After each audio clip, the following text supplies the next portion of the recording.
ओम शांति।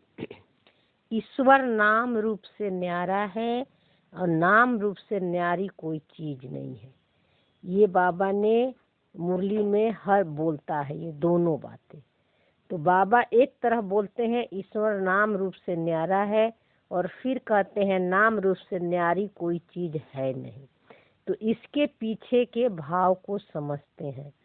बाबा का नाम है शिव और शिव जो है उसके शरीर का नाम नहीं है, सोल का नाम है जो कभी चेंज नहीं होता है। और उसका शरीर तो है ही नहीं और जिसका शरीर नहीं है तो उसका सौ भी नहीं है। तो शिव का मतलब होता है सदा कल्याणकारी और मंगलकारी। तो बाबा को लेकिन इस नाम से भी बाबा न्यारे हैं। मेरा नाम शिव है, बाबा इससे भी उपराम है। शिव नाम भी ड्रामा में नूद है।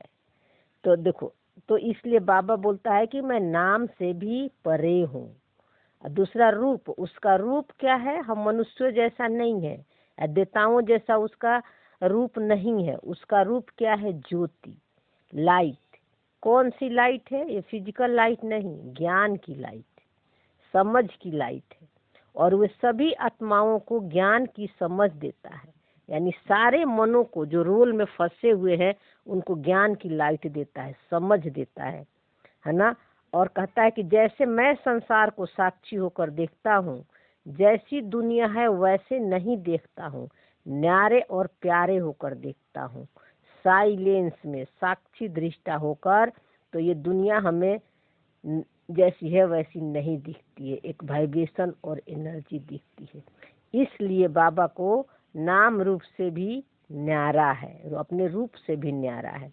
तो हमें भी यही कहता है कि तू भी नाम रूप से अलग होकर देख, यानी शरीर और शरीर यानी शरीर का जो नाम रखा हुआ उससे अलग, और रूप यानी दुनिया जैसी दिख रही है उस दृष्टि से मत देख, बाबा के दृष्टि से देख। तो फिर बाबा बोला कि नाम रूप से न्यारी कोई चीज है नहीं, यही बात बोला। दूसरी पॉइंट बाबा बोला नाम रूप से न्यारी कोई चीज है नहीं, यानी नाम रूप में जो फंसे रहेंगे तो उन्हें अपना सत्य का पता नहीं चलेगा।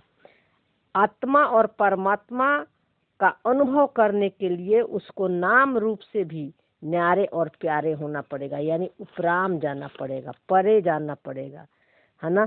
तब वो अपने सत्य को जान सकते हैं।